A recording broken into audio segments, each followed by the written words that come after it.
ArtPrize is a art competition. ArtPrize is a new thing, a new idea. You see, ArtPrize is just simply a big prize. Anyone in the world can participate. The prizes are decided on by the public. You make ArtPrize. It's time to get your hands dirty. In 2010, I submitted the drawing Cavalry. It is a pencil drawing, a portrait of 63 World War I vets shortly after the war. It is an exploration of individuality in the context of uniformity. The individuals appear to be life-size. Because I don't want this to be an echo of something long ago. I want it to be in the room, present, alive. There's a really interesting moment when I was standing in front of the drawing, just looking down the way and having all these people look at those people, looking at these people. The actual art, to me, may not really be what was on that piece of paper, but the space and energy that was happening in between. It was a life-changing experience. Conceiving, executing, and resolving this monumental work on paper that never would have really thought was possible. It ended up receiving first place for the competition, and it drew a lot of attention to what I've done and anticipation about what I might do next.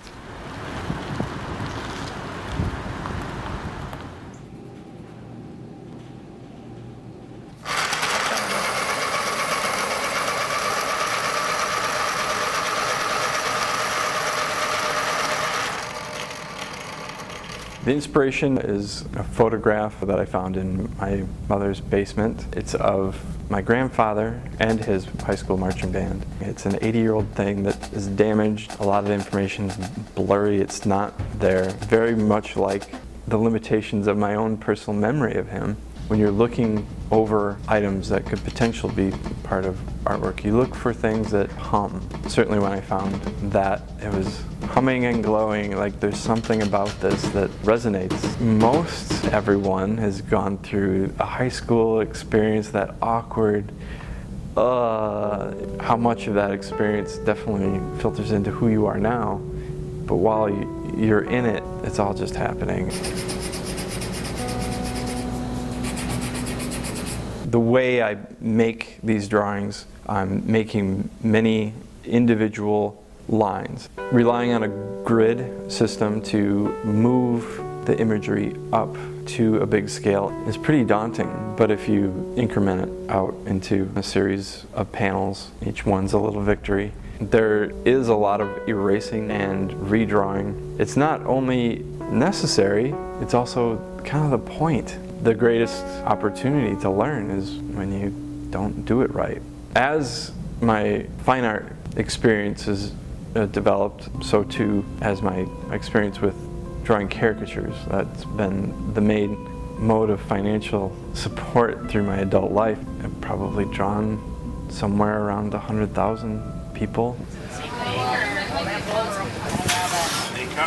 guys are right around the face. If a kid sits down and they may have a brow that is brooding, I open their face up because that's the impression I get from them.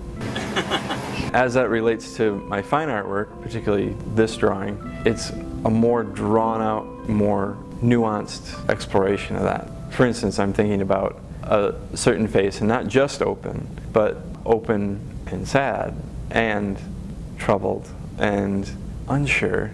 How do I fit all those things into subtle postures? We take so many cues about the environment around us from how other people are reacting to what's going on with their face. It's very small, but what it communicates is enormous. There are certain faces that I do look forward to. I really was looking forward to the little drummer. He's like seemingly half the age of everyone else in there.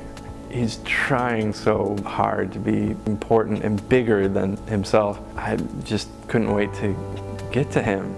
I also was looking forward to doing the drum major so much that I skipped over panels. He was trying to be so proud and important, but man, he just looks geeky and awkward. I like that clash. It's like the superhero who's not very impressive.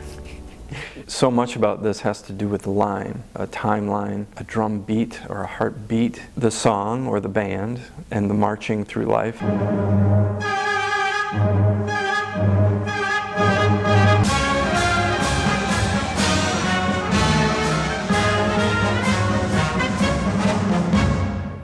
The fates, one of the fates fashioned the thread that is your life, and then there's the middle fate that weaves out of that thread the story of your life, and then the last fate cuts the thread and it's your death. So much has to be about what it implies versus what it illustrates, which I think is what most of our experiences are with life. We have to kind of fill in a lot of blanks in order to make sense of things because so much is unknowable.